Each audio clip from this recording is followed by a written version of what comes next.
everybody. Happy Monday. It's the day after retreat for us. Yesterday, we completed the 31st Ultimate 48 Hour Retreat with our Australian and New Zealand authors.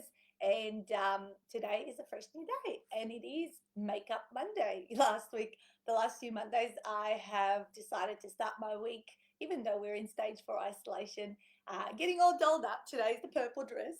Um, that I chose to wear. Had my session with like exercising and showering and doing my hair and makeup and everything like that, so we can start the week fresh. Good morning, Vivi and Annette. Great to see you guys and have you on the call. So this morning I thought, what am I going to talk about? I thought let's have a leadership discussion because most of you that follow me are business owners and leaders in your own right. And of course, if you are a business owner, you have decided to step into that leadership position. I can hear my voice is a little bit um, like after retreat. It's always a day that my voice goes all funny. Oh, thank you. I love this dress too. We don't get to dress up very much.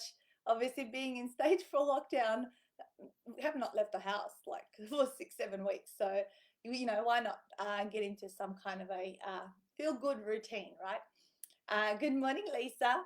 All right, so yeah, so some of you may be embarking on the journey, some of you may have started, and I guess I'm just going to share my observations of um, what a leader needs to possess or what to expect as you become a leader, or decide that, hey, I'm going to step into this position, because a lot of the people that are helper authors, which means they're leading with their message, with their story. They want to share it. Of course, if they wanted to keep it private, they wouldn't, be writing their amazing books and sharing inspirational systems and all the other stuff that goes with writing a book. So some of those things I know are going to be very helpful for them. Yeah, well, with leadership comes the ultimate responsibility. Hey, Anna. Yeah, it is. I mean, we're leaders in many different areas of our lives, right? Whether we're leading our family, being the CEO of the household, whatever that means, or in a friendship group, right? You might always step in and take that leadership position where you organise the get-togethers. I know Vivi started her book club. She's got ladies that have been doing book club for like 20 years, and she's the one that always is organising all their events and things like that. And certainly as a business owner. So we're going to talk about obviously the business owner perspective. Good morning, Karen. Great to have you. It's some of my new authors joining in. And I know people are going to watch this recording. So I'd love your comments and perspectives on this as well, of how you see it. So I'm only sharing my own perspective and dump down about 10 different things here that I'm going to go through and what it means. Hey, neighbor. We can't even see each other. We're just around the corner. But we have actually some exciting news, actually. I'll post it later in a photo and whatever. But we actually have now dual residency in 2 states in Australia. We bought a house in Queensland on the weekend. So we are now Vic QLD/QLD. That's going to be our holiday home, and somewhere we're going to run some private, intimate retreats, as well as what's it called? Like a business conference. It's like a 5-bedroom with pool and all this sort of stuff. I'll post a photo about it tomorrow. We're just going through all the pest control, building control bits to pass everything and all that kind of stuff. But it's in. I can't believe it. So I'm very excited about that. Yeah, I just don't stop. Like, they lock me up and I just get more productive. I just find other ways to achieve. One of my biggest patterns is an achiever.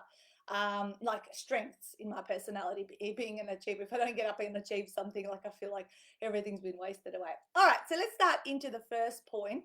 Great to have quite a few of you, Rose, some of my retreat authors getting up and getting into it already, but I hope everyone's going to take it easy today. I've got a list of things to do, but I'm hoping I can get it done in 2 or 3 hours. Amazing. All right, so number one thing about leadership is the responsibility, right? When you become a leader, you are responsible. Yeah, the buck stops with you, kind of thing. There's no one else that can fix the problem. Like, that's it. you need to figure it out, and you need to be very resourceful. Hey, thank you, Annette. Thank you so much. So you have to be very resourceful, and take the ultimate responsibility, good, bad, and ugly. Yeah. But when taking the ultimate responsibility for things that are happening in your life, whatever leadership position you're in, you also reap the biggest rewards, right? So biggest risk brings biggest rewards, right? When you think about an employee who's employed by a company and working for an hourly rate, they, I know because I was in that place before I started my business. I remember I'll work my shifts, I'll come home and absolutely not think about that. I'll go on holidays, I wouldn't think about anything, right? You'd just completely be on holidays, right? And so, but when you're a business owner, like it just doesn't stop. Now you might think, oh, that's exhausting. You find different ways though. You find different ways where you can, you have your time and you have a flexible lifestyle because you chose to create that. But ultimately, if shit hits the fan, guess what? It's all on you, right? When shit hit the fan in March, when we had to pivot everything from offline to online, worked 80, 90 hours a week to figure everything out and set it all up, and to swim as we were being thrown in that deep end. So you have the ultimate responsibility. Yeah, there's no one else you can handball it to. And you need to embrace that and step into that. It's scary as shit, but it does reap the biggest rewards. Okay, so the ultimate responsibility of a leader, however, they do have also the highest rewards for stepping into that position, right? Okay, the next one is a leader also has to have the traits of taking massive initiative. Yeah. So getting up, sometimes people go, oh my God, Nat,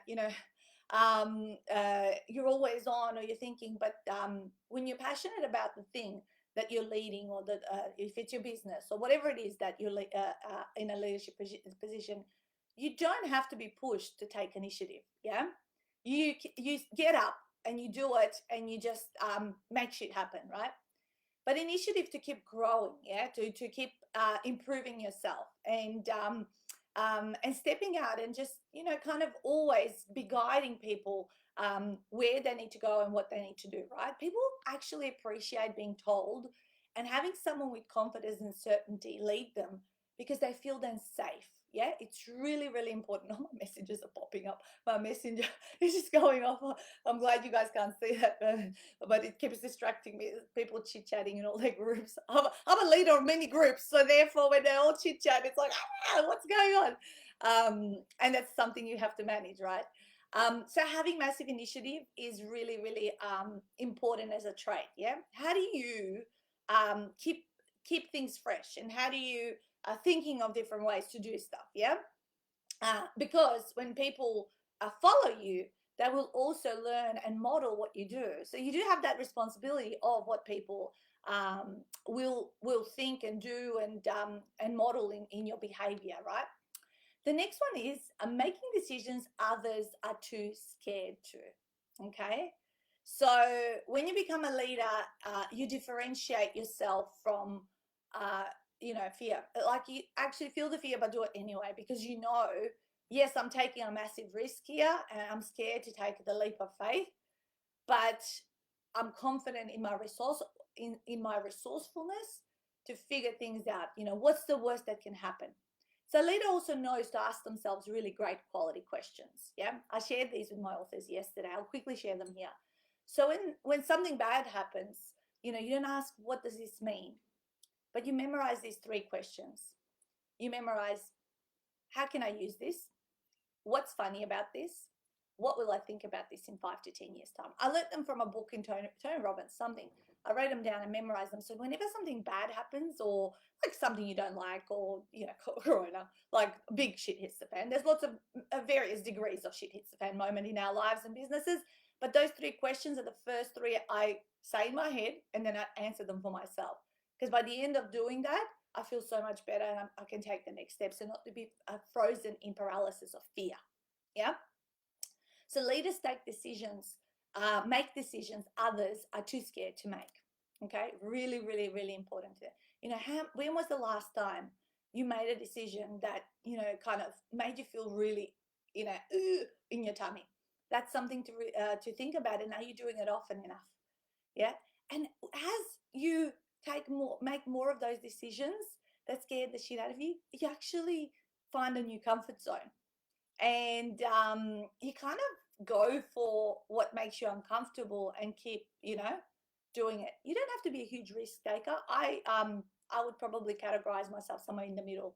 I'm not low, where I'm not taking risks. I'm not super high that I do crazy things and overinvest and get myself into trouble. But I'm always making sort of calculated decisions. Even buying this house on the weekend, guys, in the middle of a pandemic, we decided to buy a house. It's like scary as shit, right? What's going to happen to the world? We're buying it. And I was just like, but it's a calculated decision. I know what I'm doing, how it's going to be set up, what purposes I'm going to use it for, the timing, the settlement. Like I've done all the background kind of stuff. And I made an informed decision, and then I asked myself, what's the worst that can happen? And can I handle that if it did happen? Okay. So that's another one. So number 4, you're writing your book, Lisa, right? Scary. So many people are too scared to make that decision to actually take the leap of faith. So you guys who are authors of ours, you did exactly that. You did, by saying, I'm going to do this book and invest in myself and do this program, you stepped into a position and made a decision that other people are too scared to make. Okay? And you should pat yourself on the back for that, but don't stop there. Keep doing it, because now when you step out with your book, when you talk about it, when you need to promote yourself and all that kind of stuff, that there's going to be moments that are scary, yeah, and uncomfortable, and you're going to sweat your palms and everything and all that sort of stuff. All right. Number 4 is solving problems that overwhelm others. Okay. So others who might go, ooh, problems have risen, and what are we going to do? Like, and then they get into this fear, and staying calm. Yeah, staying calm. There's a saying that I learned. I don't know where I learned it for, but the end result will always be the same. Whether you freak out or you actually handle it calmly and just think of what the next steps are, the end result will always be the same. I use this a lot when I misplace something. I'm misplacing my Chanel wallet or like some really expensive things. I could freak people out, car keys and things like that. But I stop myself and I go, remember, the end result is always going to be the same. So if I freak out now, I just make myself stressed and, cortisol and all that stuff that happens to us when we stress, right? Or I just stop and just think and stay calm and figure out how I'm going to problem solve. Because our ultimate happiness actually comes from problem solving. The more problems we solve, the happier we are. Okay, maybe write that one down. Yeah, the more problems we solve, the happier we are. And this is why, like, every day I get up and I go, okay, the problems I'm going to solve. I'm going to feel like, if something happens, how do we have quick thinking? Yeah. So just summarizing, solving problems that overwhelm others. A leader solves problems that overwhelm others and does do their best to manage their state, to stay calm under pressure. Yeah, to stay calm under pressure. So when other people are going, my authors, like, we had a lot of tears this weekend. There was a lot of trauma, emotional stories being shared, right? And they were reliving that, but when Stuart and I were asked to have mentoring sessions with people who are feeling emotional, we weren't going to go down that hole with them. We were going to listen, and we were going to provide some resources and some coaching that would help them change their state, change and reframe what they were giving a meaning to what was going on, right? So really, really important, not to enable others or go into that place with them, right, as a leader. Another sale. Lisa, well done. I need to update the tally. The tally's behind me. I know you guys gave me your total numbers. These guys this weekend sold collectively in the first 48 hours close to, I think we'll be over 500 guys. I just haven't done the tally. We were over 450 something. So congratulations, 500 books sold in just the first 48 hours. Amazing job. All right. So number 5, doing all jobs, not being too good for anything. Okay. So a leader will pick up and they'll do the cleaning, or they'll do the tidy up, or they'll do the admin work, or they can do it. They can do it all. They can do every job in the business or in the household, right? They don't necessarily keep doing it, but they have the ability, and they don't act as if I'm too good. In my events, my face-to-face events, I actually like to sit at the rego desk and register people as they come in and welcome them, because I like to meet them, shake their hand, give them a signed book, right? I'm not too good for the rego process. Yes, I have crew that come and actually help me, and I could like outsources and be the secret person that comes from the side of the room and be the rock star. But to me, leadership has never been about actually hiding away and positioning myself as a guru. For me, leadership has been being in the trenches, yeah. And different people are different, right? So please, I'm only giving you my perspective of what I feel, how I relate and connect with my authors, with my staff, with other people. I just I'm not too good at it. I'll go camping. I'll rough it out. Like, I'm not a princess. Yeah, I might look like a princess dressed up today, but I'm not. I like it seriously. So, and Julie says, I love that when I first meet. And that's what I keep getting told. Everyone says, you're so down to earth, right? You're so approachable. Just like we feel like, yeah, we can message you and that you will answer, and that you're not this person that cannot be attained on this pedestal, right? There you go. Sabrina just said it, just as I said it. Yeah. So that's what leadership to me means, is not people to be scared to walk into and ask you a question. You know what I mean? For them to feel, I won't be rejected or handballed to someone else, right? So yes, you need to delegate and outsource because you are handling the whole responsibility and you're overseeing everything. But you should, if someone needs to have a day off or get sick or whatever, you need to take on those jobs and do them for them, right? Vivi, for example, she said, I'll work till 11 o'clock this morning and then I'll have the rest of the day off, maybe check in at about 4:30. And I go, yeah, that's fine. Just let me know what I need to look out for. I'll hold the fort. Vice versa, she holds the fort for me, because she's learned almost every role also in the business. And that's what I look to do as well, is how do I empower, encourage, and actually teach everyone how to do everything in the business. Yeah. So that it's always handled, and we invest in people and actually push them, and that's what makes them actually want to love their job, not just be restricted to what you can do. Give them freedom to make decisions as well. Cool. Okay, let's move on to the next one, and that is great communicator and trainer. So I guess this links up to this previous one. But a leader does need to work on their communication skills. They need to understand themselves. They need to understand their strengths and weaknesses. Yeah, and also be able to provide, by having great communication skills, being able to provide great training to the people that are going to help them in building their empire, whatever whatever you want to call it. Right? It is really, really important. If you have to, and you haven't, take on some courses. And by being a speaker, you actually develop the discipline muscle the competency for speaking and being clear. Because when you're a speaker and other people, you're speaking in front of people, if they don't understand you're going to get hints if people are getting you or not getting you. And as you keep learning more and more about what works and what doesn't work, you become a better communicator. So how do you develop your communication skills is actually what I'm doing right now. Every Monday morning, come on live. I've done 100 speaking gigs a year for the last 10 years. I'm constantly speaking to people and externalizing what I need to say and teach. Therefore, I keep getting better in my communication skills and being able to communicate at different levels for different people. Yeah. So it's not a, thing that just happens overnight, but you need to work on. Yeah. And a leader needs to be speaking. Yeah. There's no way you can be a leader. Not in many cases. Maybe there is some way you can, but there's not in many cases that you can be a leader and not open your mouth and just be in the back of the scenes, behind the scenes, right? So tell me, so far, are you enjoying this live? And maybe was there one thing that stood out that I have said thus far? And if you've joined, please go back to the beginning, because there's been lots of little, we're halfway through our content this morning. So I'd love to know what kind of is standing out for you, what realizations you are getting.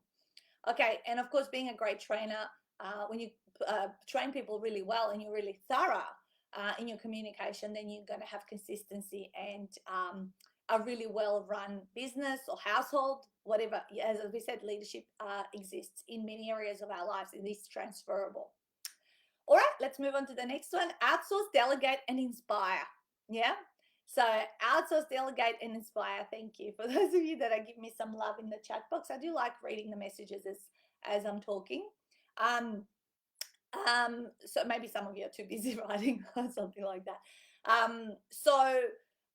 You can't do it all yourself. You have to realize, yes, you start off alone, but the goal is to systemize everything that you do, everything that you teach, and one day be able to spread that ripple effect. But by being able to outsource, delegate, and inspire, you're helping so many other people have a good quality life. You might be paying them a wage, which is supporting their family. I know with our VA, Lindy, she's been working with us for 5 years. Like yesterday on the call on Saturday, cocktail hour, she said, I support 9 people with my wages. Yeah. You know, we've got our cover designer, our layout person who are based in Macedonia and Bulgaria, which are low socioeconomic status countries to us, but we're supporting our people that are helping us from there. All of our editors around Australia, printers. You know, so as you grow and outsource, delegate, and inspire, you are helping other people with their livelihood, and you are also creating the flexibility in your lifestyle that you started off to want to create, and being able to do the things you love. Yeah. So the point is for you to be in a position where you're doing the things that you love most of the time, and you've outsourced the things you don't like doing. And it happens a little bit at a time, okay? It doesn't all happen overnight. It is, you know, success, you know, what is it? I became an overnight success in 10 years. Yeah, that's how it happens. That's how it goes, right? So really, really important. And yes, these moments when you do outsource, delegate, and you choose to start doing that are scary moments as well. Scary moments that you're going to be now responsible for someone else's livelihood. Yeah, you're going to be responsible, you know, to regularly pay someone's salary or give someone work. Yeah.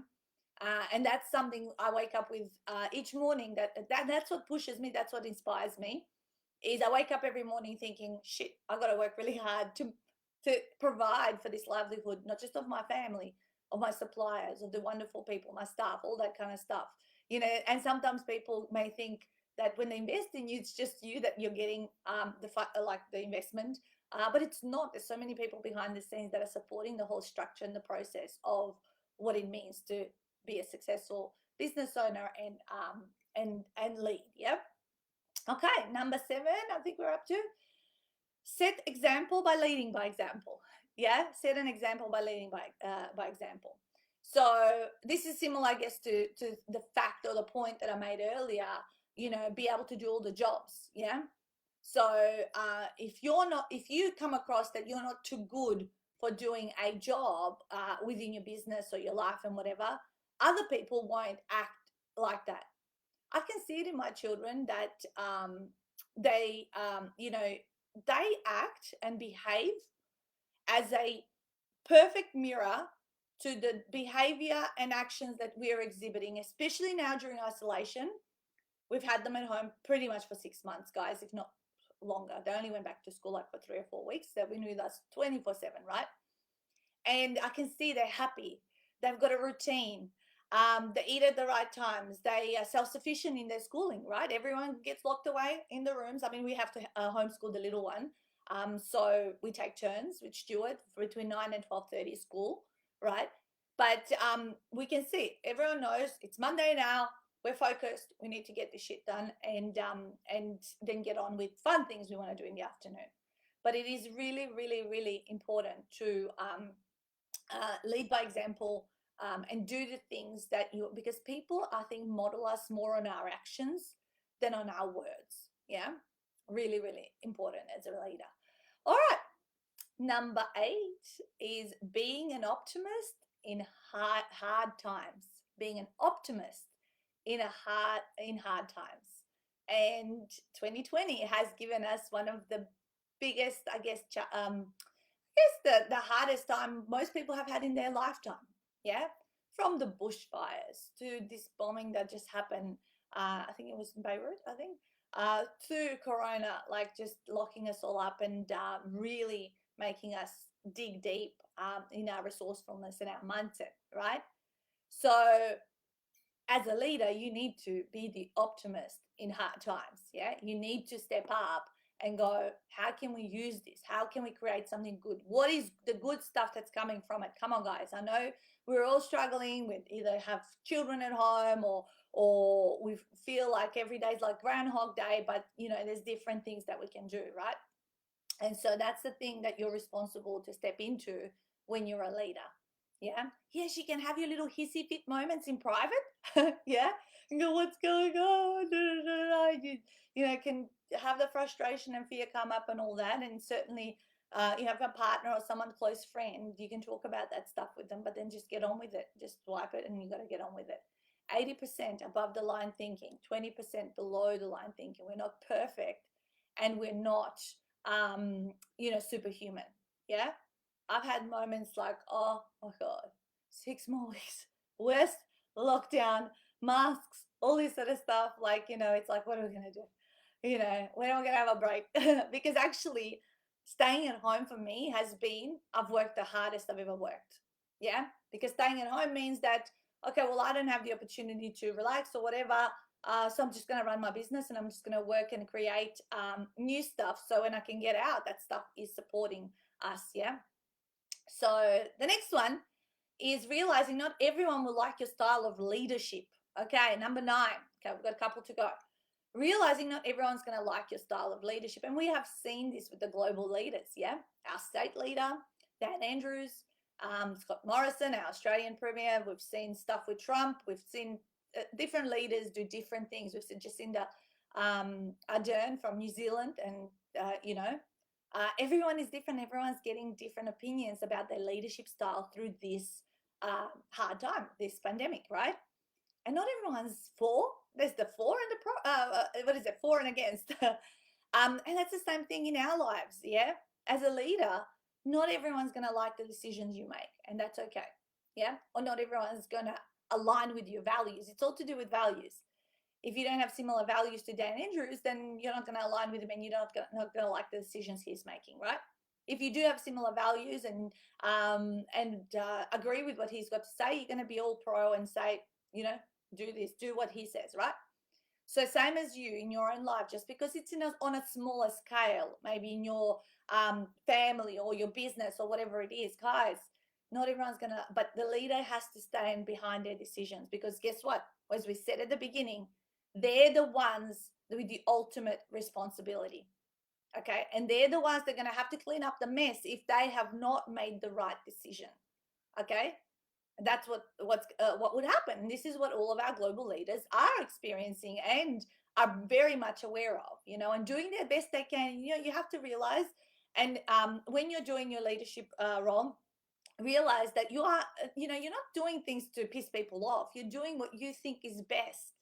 Yeah, we all do what we think is best for the good of us, others, and the greater good, right?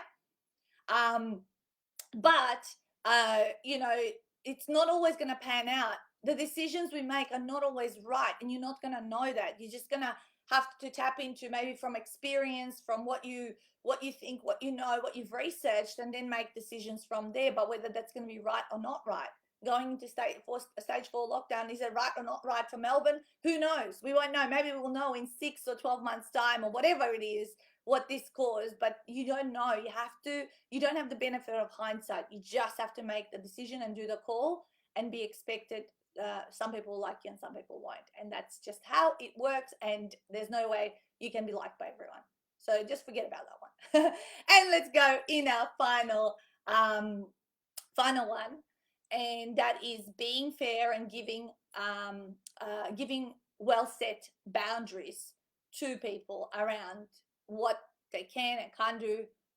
You know, when it comes to, again, so I say be accessible, but you also need to set boundaries, because you're a human being as well. And so if you are a leader, you don't need to be available to everyone, you know, at every moment of every day. Yeah.